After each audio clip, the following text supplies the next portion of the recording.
So in this segment, I want to discuss kind of the Labour goons kind of struggling a little bit with Labour and not dealing well with the backlash that they're getting off people. Not even backlash, really. It's just more critique, given that these are the people who told us to support Labour and accused us of being blue Tories, or red Tories, should I say.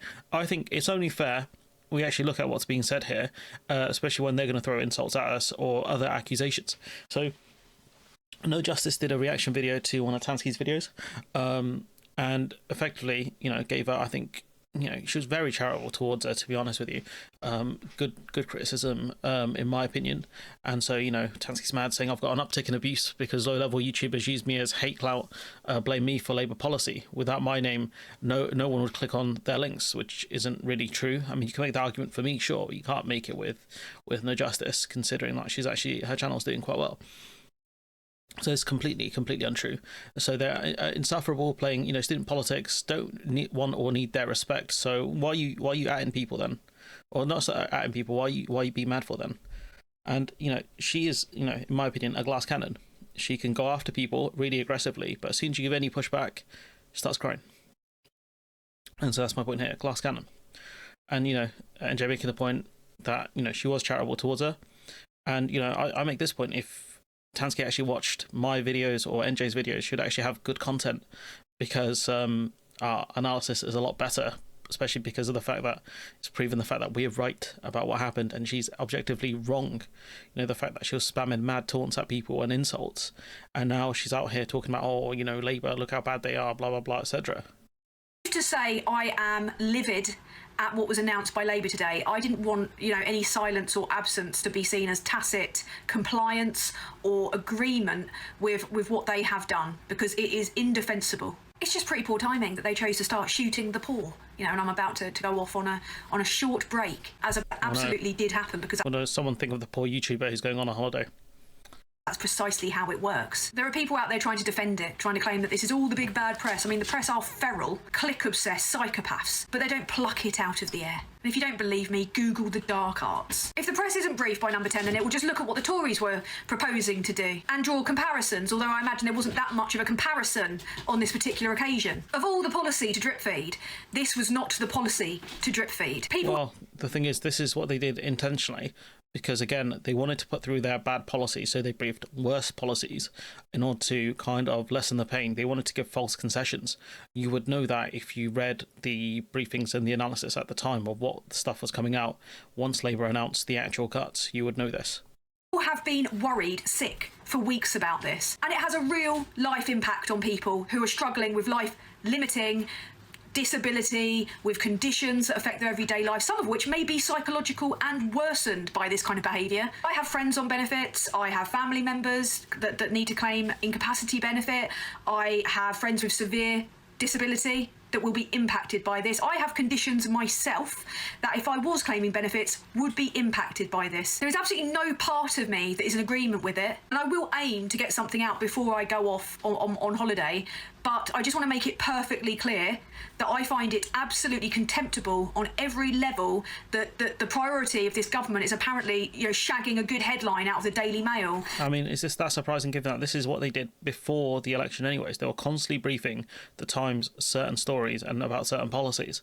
This is what they've been doing for a while now, because the parties in opposition typically learn what the parties in government do in order to kind of help them with campaigning. So you saw Boris Johnson and other kind of politicians briefing the Times, briefing the press on certain policies, kite flying constantly to see how certain policies are going to go down. They've been doing this really since at least since the late 90s, to be honest, with Tony Blair and people like that. But if you thought things would be different, you had Rachel Reeves over a decade ago talking about how Labour will be tougher than the Tories on benefits. Promises Rachel Reeves.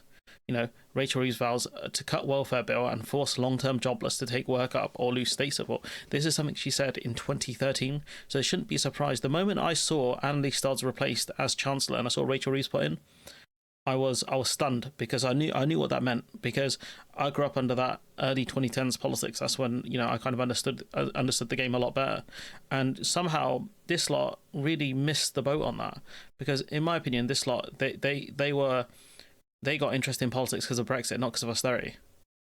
And so it had Tansky last year, so this is over a year ago now, because I did a video kind of criticizing her, her arguments and stuff like that. She's got bold takes on politics, help Labour win, but then pressure them how, which was my question. And then they never did that, So if we look at kind of her reactions to stuff, she goes, I have contacts in Labour, mate. I've spent years making direct contacts in our campaign group to assist via TV, unaffiliated. If we pull off what we hope to, this will come with additional power. I'm not giving away our plans or tactics in YouTube comment sections to a guy I don't know that's tried unsuccessfully to undermine me and has misrepresented me, which none of that is anything what I did. It's all clearly a huge hypothetical anyway, as we do not have a record to scrutinise. But that's not really true, because you could tell when Starmer, won the leadership contest, then how he went back on his major promises. Kind of just months, really within months of that, you could kind of see it. So this idea they didn't have a record to scrutinise, of course he had a record to scrutinise. You can see his political career, that would be like arguing Boris Johnson didn't really have a record to scrutinise because he was just a mayor.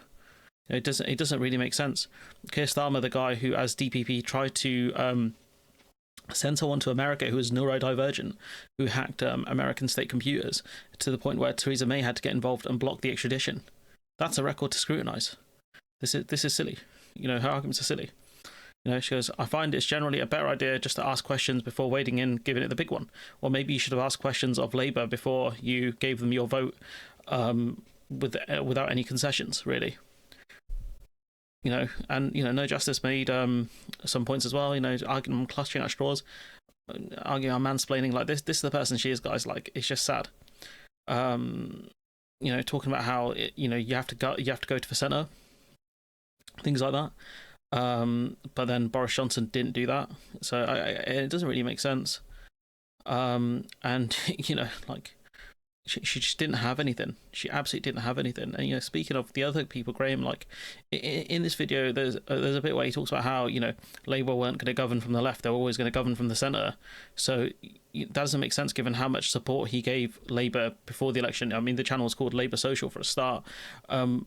But also the fact that, he kept calling people that argued against Labour, calling them blue Tories. But if you thought they were going to govern more from the centre, so just edit a match here. I actually found the video I was looking for. So this is what I mean, like, they just hate the Tories more than anything. They didn't have a plan for post-election, so they backed Labour to really put the beating on the Conservative Party, but they had no plan after. All of this calling people Tory enablers and all of this stuff was just their kind of anger at people who would dare undermine their attempts at just getting rid of the Conservative Party, but not really thinking about what comes after. It was a really, really good night. It was a really, really good night. But then since then... You talking about the election night? With Rachel Reeves's fiscal straight jacket, the growth being the number one mission, unless you're poor, disabled, or, in need of public services. You've got Keir Starmer's cautious centralism, which is typical. Barely centrism. For Labour, and I'll keep saying this over and over again. When Labour get into power, they always do this. They always have in history. There has been no time in history when Labour has been the radical left-wing party that they are in opposition. They might be... Oh, no, Clement Attlee would disagree with you, I'd imagine. That in opposition. They might go, the Tories, we're going to do that. But then they actually get into power and they're like, no.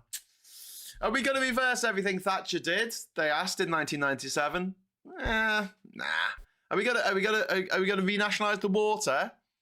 Nah. We're going to renationalise the railways, Tony? Nah. Okay, mate, thanks for that. So this is what I mean. Like, these are the guys who said, no, Labour will be more to the left when they govern. This is all just to win power. That's what these guys argued. And then it turns out it's the opposite. And, apparently he always knew this, because apparently Labour have a history of this, despite the fact that Clement Attlee is the guy who got the NHS done. That's one of the biggest left-wing policies in the history of this country, happened under a Labour government. I'm not saying that Labour from 97 to 2010 didn't do a load of really good things. It absolutely did. But at the same time, you've got to strap in. You know what's going to happen. You're not going to get the socialist utopia that you want in this country. I don't want a socialist utopia. I just want basic good policies for people. I don't want mid policies. I want policies that will really get people out of poverty, like getting rid of the two-child cap, for example. That's not a socialist utopia. because our government is a reflection of the people of this country, and the people of this country are... Not really. I think the government's a reflection of a really bad media landscape, along with people who wanted to play handmaidens to the end of the Conservative Party. Cautious conservatives. The vast majority. The vast majority. We can go on as much as we like about the people who don't vote, and only those people who don't... It's crazy behaviour, but on to the rest of the video. You know, they already had trash policies as is, so you obviously knew they were going to be worse because you make that point. It doesn't make sense, guys. She'd been working for the Biden administration, and she died over the weekend in mysterious circumstances. So this is someone who had passed away recently. And I'm just like, you know, I think that's just the start of it. So having red lines in this kind of environment, I do not think is helpful. I think if you say, well, we're going to try and keep to our manifesto as best we can, so that gives people some idea of what lies ahead. But at the same time, saying, you know, her red lines are no borrowing as for day-to-day public spending, and debt. That's something I said that was going to be a problem. Must fall as a percentage of GDP by 2029 to 2030. And there's more than one way to skin a cat. If you want debt to fall... So this is the problem here, guys, right? I said before the election the fiscal rules would be a problem. These guys ignored that. That's fine. Now, I also said that given the fact that they're not going to raise VAT, they're not going to raise income tax, the fact that they're not going to raise national insurance on employees, right? Where would they get the money from?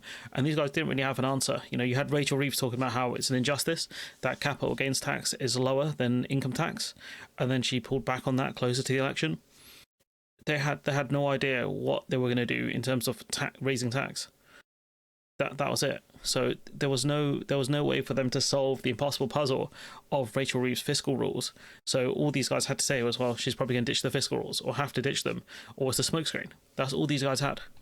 All as a percentage. Here's how you can do it. Don't worry about the debt necessarily right now, right? I know we're paying shitloads of money every year from the taxpayer to service these fucking debts, but you know, this is the situation we've inherited. But what would help is growing the GDP of a country. And the surefire way to grow the GDP of a country is by making sure that the citizens of said country in general have more money, have disposable income. My generation don't seem to have any disposable income. Again, he's right about this, but there wasn't much in Labour's kind of manifesto to really increase disposable income beyond things like increasing the national minimum wage. They talked about taking £300 off people's bills, which again, you know, over the lifetime of Parliament is nothing. By all rights, have very, very high-paying jobs that they could afford to just have one school necessarily, but you know, send them off with a school uniform and all that kind of stuff. They wouldn't need family tax credits or anything like that. But that's not the situation that we live in at the moment. It would be nice. It would be nice. But the way I see this is, and the way Gary Stevenson sees it, and the way that other, you know, gobs on sticks on the radio and on the internet see it, who are on the left, are like, tax the rich. And yeah, Phil will say, but they'll run away. They'll take all their money elsewhere. You know, it's really easy to move money. Yeah, so tax their assets. I mean, they're already doing that. They can already do that. If they were going to go, because taxes are too high as is, which I've seen people discuss on Twitter, go to Dubai and stuff, then they're already doing that. That's the thing. Like, if you give them a small tax increase, chances are they're probably not going to go, because if they were going to go because the taxes are too high already, then, you know, as long as you're not increasing them by a ridiculous amount, if all their businesses and things are here, they're going to probably come back here. They're probably going to want to stay here anyways, if their main kind of sources of income are here. Tax their tangible assets that they can't move into another country. That seems like pretty straightforward to me. The Labour have already started taxing the rich. They're putting VAT on school fees. Fantastic, brilliant, step in the right direction. But at the same time, they're getting rid of non-dom status, which is one of the big trumpet calls of the election last year. I don't know if you remember, but they were, you know, harping on about they were going to get rid of non-dom statuses. So the reason they did that is because they wanted to go after Rishi Sunak. So they went after Rishi Sunak's wife, who was of non-dom status. But I saw this play under Ed Miliband. Like, this is really, we're replaying the 2010s in so many ways, because in 2015, Ed Miliband talked about getting rid of the non-dom status, but I think the Treasury in the end said it wouldn't actually generate that much money. It might be a problem if they leave with their funds. So ultimately, the whole non-dom thing was a bit of a red herring from the jump. But the reason they did that was to show the injustice between someone who does live in the UK but gets tax exemptions because their sources of some of their incomes from abroad. That's, that's why they used, they kept talking about the non-dom status thing, but once they came into government they changed it. Don't forget, like, Reeves and Starmer spent a lot of time in Davos, talking to rich people. That's the whole reason why they dropped the £28 billion pledge for renewable energy. It wasn't because of it wasn't because the country couldn't afford it or whatever they came out with. It wasn't that. It was because some lady in Davos told them that let the private sector deal with that. The private sector will put the money in. Don't worry about it. That's what happened. And then we find out Shell and BP are pulled back on green investments, so it didn't happen. But that's the reason they dropped the pledge. They mentioned it in the King's speech last year. It's not been done. It's been dialed down because the non-doms have gone, oh, I'm going to leave then. All right, let them leave. Let them leave. The fact that, as Bernie Sanders pointed out yesterday, the fact... The reason why they're here is not just because, it's not just because of taxes and whatever. It's because the UK is a stable country with a good judicial system that will protect and look after them. That's why they're here. So, if they want to benefit from those systems, they should pay into it. Amazon don't pay that much in, things like corporation tax. They benefit massively from our roads, our infrastructure, our workforce, the country's kind of purchasing power. So why shouldn't they pay more in tax? You got Labour talking about cutting the digital services tax as a way to placate Donald Trump. There's no guarantee that they'll even be able to achieve that. It's just crazy to me. Like, how much does Donald Trump care about? He might talk about America first and all of this stuff, right? How much does he actually care about these multinationals when he's pushing the whole tariff agenda anyways? He's trying to protect America. Like, what the UK should be saying is, look, if you do tariffs on us, we're going to have to increase taxes on some of these multinationals. It's going to be punitive because they ain't going anywhere. Companies like Amazon, Facebook, Twitter, they're not leaving the UK. Let's be honest. Be serious. They're not. So the Labour Party should be issuing more threats, the stick and carrot approach rather than just carrots. It doesn't make sense. And, go on for a hat trick, really, for the last guy, talking about how he doesn't talk about enough about the good stuff Labour's doing. And then, he tries to take shots at other people for also not doing that. And I want to stress the point here. Anytime, because anytime he's criticised Labour here in his videos, he does it in the most charitable way possible, by trying to make it as oh, this is a misstep or this is a mistake or whatever, rather than seeing the malice in these moves, which is designed to really punish poorer people because of these stupid fiscal rules she has. Talking about Rachel Reeves here, that's why this is all happening. But for me personally, if you're going to give their takes in the most charitable way possible, you're still doing PR for the Labour Party. These three said they're going to push Labour for PR. In turn, all they've done is do PR for the Labour Party. That's the difference. After years of decline. The boost to nationalisation, rail companies, buses, service personnel accommodation, NHS England, GB Energy. There's a lot of really good stuff which Labour are doing. I haven't really been talking enough about it myself because, the bad news is what gets the clicks. But so just like I always say, it's the media business. But if you care about this stuff so much, you would make more time to discuss it, even if it does have a slight hit to your channel. Like, it's ridiculous to make this argument. Those who just want to focus on the bad policies, and they do need highlighting, but anyone who only focuses on those without ever acknowledging the good stuff, they are the ones whose credibility has been flushed down the toilet. I mean, to say, I even praised the Tories once or twice when they did something right. It's not my fault, they rarely did. But anyone who is trying to claim the same thing of Labour, I would totally support them if they did something right. It's not my fault they're not doing anything right. So therefore, you're downplaying the boost to renters' rights, workers' rights, above inflation rises to minimum wage. So these are things they promised in the manifesto, and these are the bare minimum you expect from the Labour Party. That's like me, expecting massive praise when I wash up some plates or take the bins out. Like, this is the bare minimum I would expect from a Labour Party who has watered down things like renters' rights anyways in terms of the policies they had proposed initially. They're doing nothing for leaseholders, and they're talking about how that's going to be done towards the end of the Parliament, despite the fact that they kept taking shots at Michael Gove for not doing the policy that they're also not going to implement until the end of the Parliament. You're talking about the workers' rights where, they're not getting rid of 0 hours contracts despite promising they would. So again, like, what do you want here? Like, do you want this massive kind of praise for the most mid policies you expect from the Labour Party at minimum, at absolute minimum?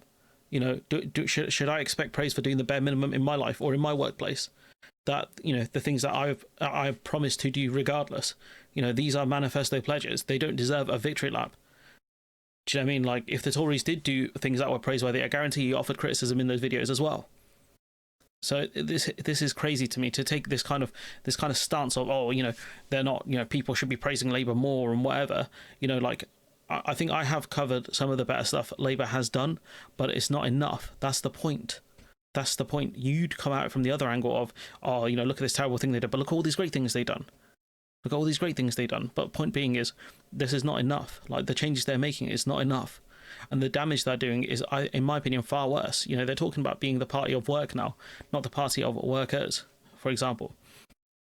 You can't expect praise for doing the bare minimum, pal. You just can't. Getting more money to the poorest pensioners, more social affordable. They've also taken money from the poorest pensioners as well, because it depends where you put the poverty line.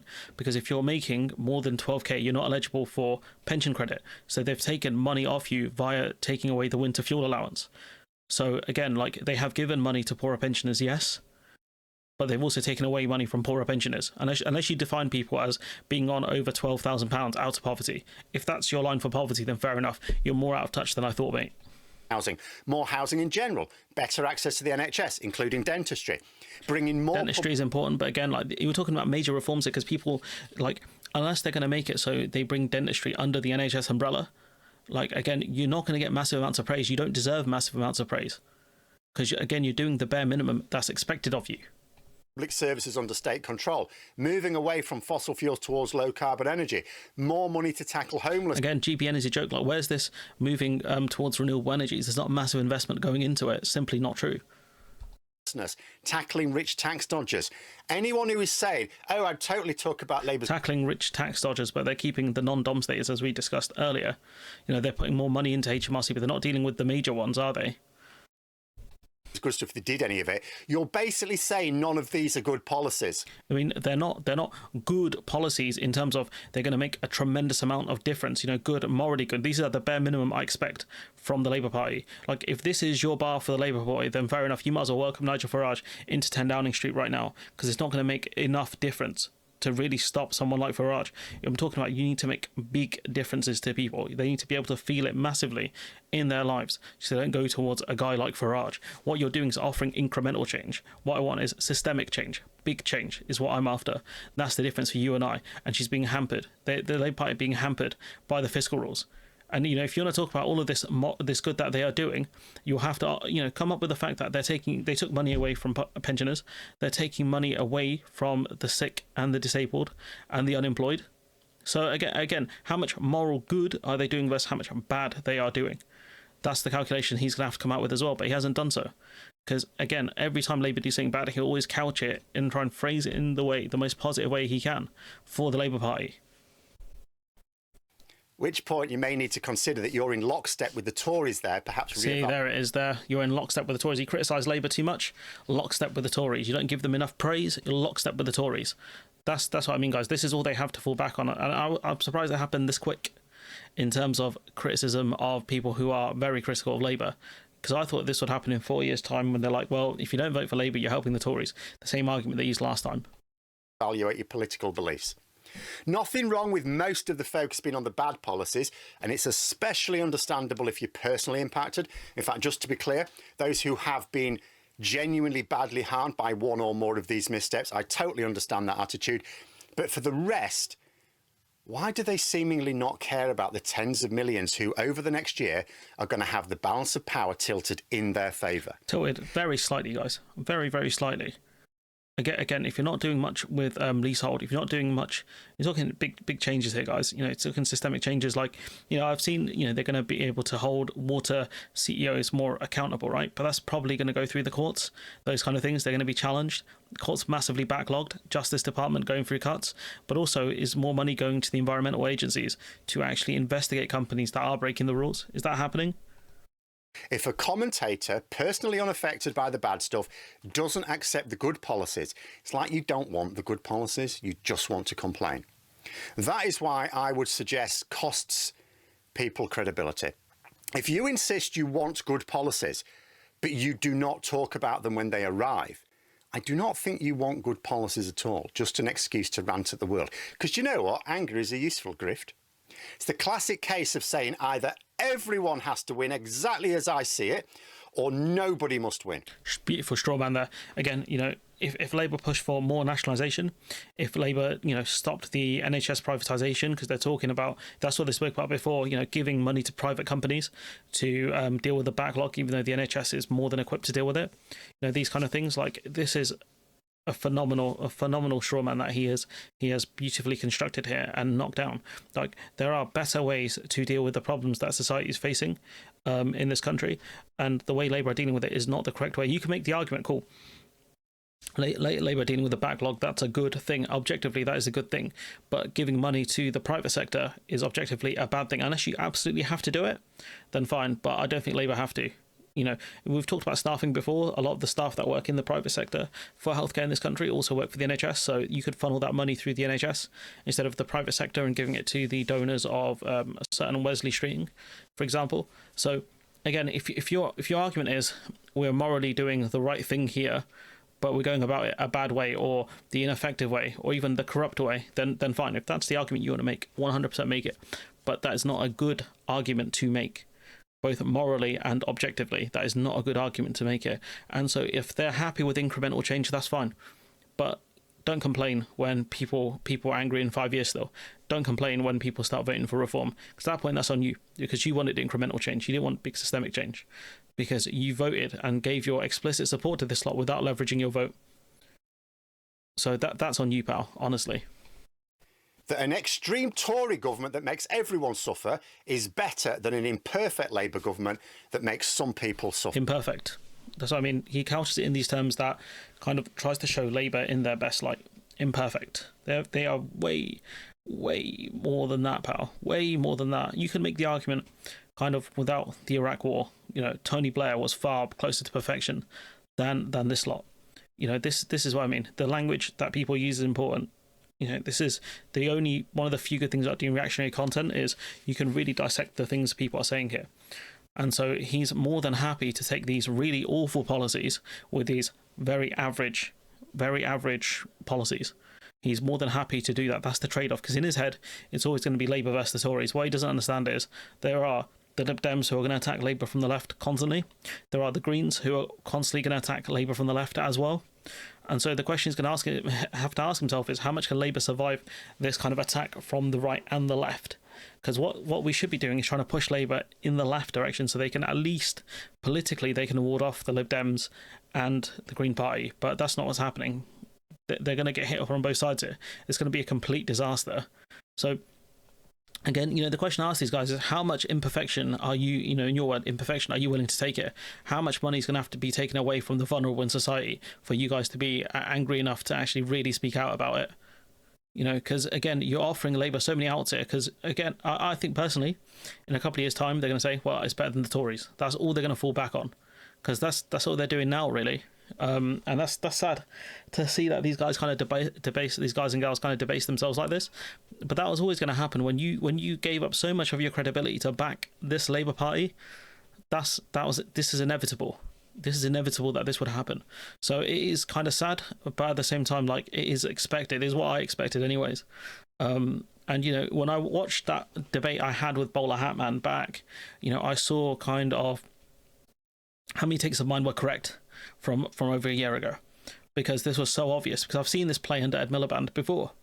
It played out in 2015. The only difference is he didn't win, but he would have been very similar to this lot.